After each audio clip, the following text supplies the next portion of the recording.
You've been underpriced by people who never even knew your value, and somehow you accepted their assessment. You shrunk yourself to fit their expectations. You apologized for needing things. You let them decide what you are worth. And then you built your entire life around that price tag they put on you. But here's what I want you to know: they were never qualified to prize you in the first place. Let's talk about this. You see, it starts small. Someone dismisses your idea in a meeting and you don't push back. A friend cancels plans last minute again and you say, "It's okay, I understand." Your family talks over you at dinner and you just stop talking. You tell yourself it's not a big deal. You are being flexible, understanding, low maintenance. But inside, there's a voice, a quiet one. And it's asking, why am I always the one who adjusts? Why am I always the one who makes space for everyone else? And then louder, why doesn't anyone make space for me? You don't say this out loud, of course, because saying it out loud would mean admitting something you are not ready to face. You've trained people to treat you like you don't matter. Not on purpose, not consciously, but slowly over years through 1,000 tiny moments of shrinking, apologizing, accommodating. You taught them that your needs are negotiable. Your time is flexible. Your worth is conditional. And now you are living a life where everyone gets to be full-sized and you are constantly fitting yourself into whatever shape makes them comfortable. Here's where it started. You learned early that being valuable meant being convenient. Maybe you were the easy child, the one who didn't cause problems, the one who made everyone else's life simpler by needing less. And people praised you for it. You are so understanding, so flexible, so low maintenance.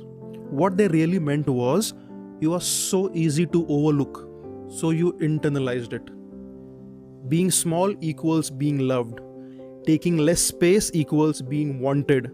Not asking for much equals being good. And then you carried that into every relationship, every job, every friendship. You became the person who adjusts, who compromises, who says it's fine when you are not fine at all. But here's the truth. You were never being valued for what you were. You were being tolerated for how little space you took. There's a difference. Value says, I see you, I honor you, I make space for you. And tolerance says, you are acceptable as long as you are not asking for too much. And you've been living your entire life on the tolerance side, wondering why you feel exhausted, why you feel invisible, why you feel like you are giving everything and receiving scraps. You see, you can't negotiate your worth with people who can't afford you. You cannot negotiate your worth with people who simply cannot afford you.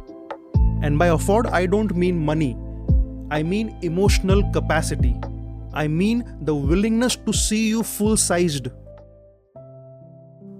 I watched this happen to someone close to me. She had a friend. They'd known each other for years. And every time they'd meet, it was the same pattern. The friend would talk about her problems for an hour. Her job, her relationship, her family drama. And my friend, she listened, offered advice, be supportive.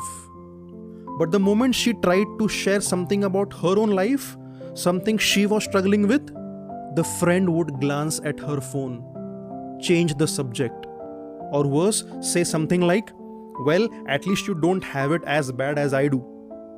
This went on for years. One day I asked her, "Why do you keep showing up for someone who never shows up for you?" And she said something I'll never forget. Because if I stop being there for her, who will I be? What if she's the only friend I have?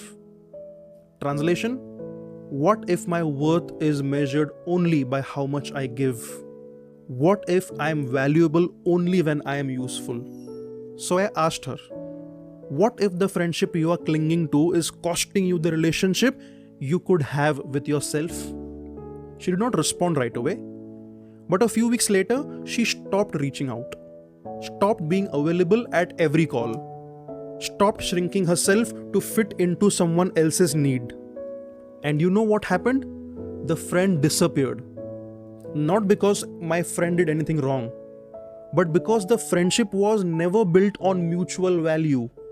It was built on convenience.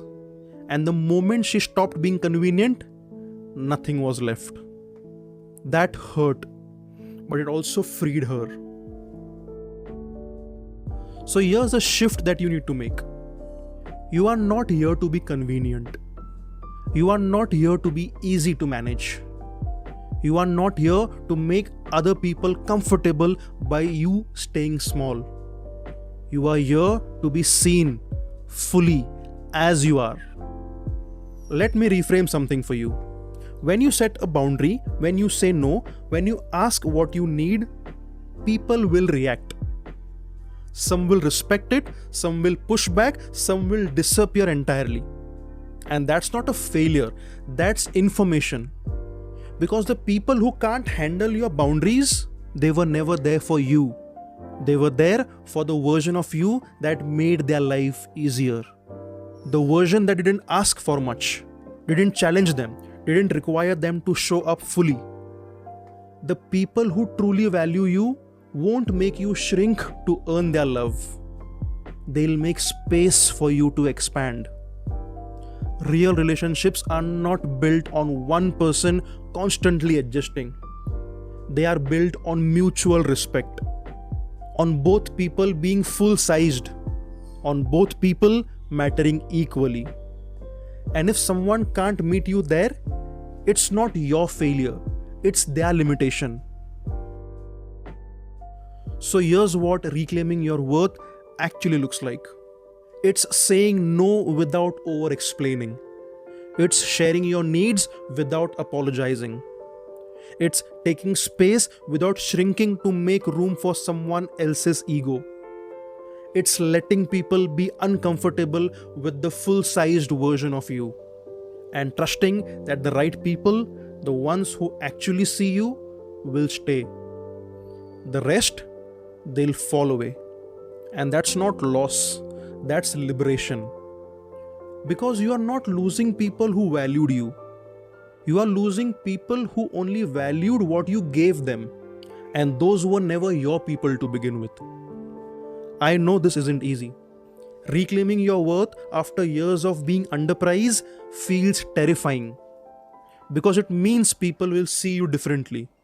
Some will celebrate it, some will leave. And you'll wonder, am I doing the right thing? Am I being selfish? Am I asking for too much? But here's what I need you to hear. You are not asking for too much. You've been accepting too little. For so long, you've been negotiating with people who couldn't afford you in the first place, trying to convince them of your value, trying to earn a place in their life by being smaller, quieter, easier. But you were never meant to shrink. You were meant to take up space, to have needs, to matter without having to prove it. Your worth isn't determined by how much someone else is willing to see. It's determined by how much you are willing to honor yourself.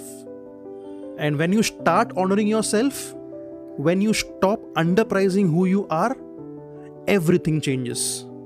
Not because the world suddenly sees you differently, but because you finally see yourself clearly. You stop waiting for permission to matter. You stop apologizing for existing fully. You stop letting people who don't value you dictate your worth. And you start building a life where the people around you aren't just tolerating your presence, they are celebrating you. So here's my question to you, and I really want you to sit with this. What's one boundary you will now hold firm on? Not the easy one, not the one people will understand, the one that scares you, the one that means people might finally see how much you value yourself, the one that separates the people who truly see you from the people who just benefited from you being small. Write it down, say it out loud. To yourself first, then, when you are ready, to the people who need to hear this. You don't need their approval. You just need to reclaim your prize. Thanks for being here. I'll see you in the next one.